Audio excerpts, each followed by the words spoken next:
All right, it's the end of the year and you need to do your contribution letters. So let's take a look at how you would do that in the system. The first thing with contribution letters is you want to make sure that it's formatted the way it needs to be. So to format them, you want to go to Productivity, Financial Tools, and over into Contribution Letter. Just want to explain how this all works. So with this configuration, you have a lot of different things you can add to your letter. Generally, we'll have a default one in place. This one clearly does not have any text here, but I'll just go over just basic things. When that letter is generated, you'll want to, of course, have details about your church and about the people that are receiving the letter. And then the contributions that were made, and then potentially the total amount that was given for the year. In order to add those particular blocks, you would click on these buttons at the bottom. And so here we have, say I want to have a letter that says, hello or dear. We'll say first name. And then thank you for this year's contributions, blah, blah, blah. So, of course, you'll put more stuff in there that's specific. You'll thank them for their giving, of course. You'll talk about maybe where the gifts were used, how those monies were used throughout the year. However you want to say that, you would indicate that. Once you've made all that verbiage clear, you would then decide whether or not you want to include non-tax deductible contributions. And so non-tax deductible contributions are things that people would have paid for, such as maybe a book that was purchased, or a T-shirt or something that your church may have sold. And so if you want to include those in the table, you can do that by clicking on that button. So that puts in the letter a non-tax deductible contributions table. And then obviously you want to head that with a statement saying something like, right? Do something like that. And then after that, you'll put down your tax deductible contributions. I'm not going to go through the process of typing that out. You'll get the idea, and then I'll tag tax deductible contributions table. Again, what that's going to print out is all the giving or all the contributions that were made in a singular table. If you want to also include the total in that, or the end of the table, you'd go in and type in total and put the the non-tax deductible total in this case. And then you would say total for your tax deductible total there. All right. And so we got, in general, we have a letter with the name of the person. We didn't put the address. We could actually put that at the very top if you want to do that. You could say family.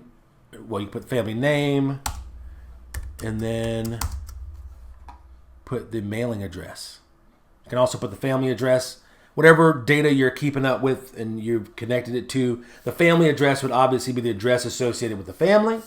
The mailing address would be the address associated with the person to whom the letter is being sent directly. And then I think that's all the critical information you could put here. Again, we have our non-tax deductible contributions as a table, our tax deductible contributions as a table, our total contributions for non-tax deductible items here, our total for tax deductible contributions here, and then you can also put at the very bottom total contributions and then click on total. So now we have the total at the very end if that's something that's critical. I didn't put the date on here, but I will put the date, make it like a formal letter. Put the date, current date. All right, and there is our letter. So those are some of the basic things you would do. There's some more advanced items you can add. Say, for example, you don't want the default header to show up. Now, the header on the letter that comes out will have your church's logo. I'll show you in a second where you would upload that logo. But that header would have the logo at the top. You can choose to exclude that. You can also choose to exclude the contribution total, which may get generated or produced as a result of the letter being created. You can exclude the the fund, because the table, for every row of the table, you'll have the fund associated with the giving that was made. And so you can exclude that information. You can also exclude the contribution date from that table, and then the contribution ID. So these three things here are things that appear in the actual table. As a matter of fact, at the end of that table, by default, the total is added. And so if you did not choose to put the total in there manually, like we did here, the total would appear in the actual, at the end of the actual table. If you prefer to have that total appear somewhere else, that's the reason you choose to exclude the contribution total from the table that's generated. The header, as I said before, comes from your logo.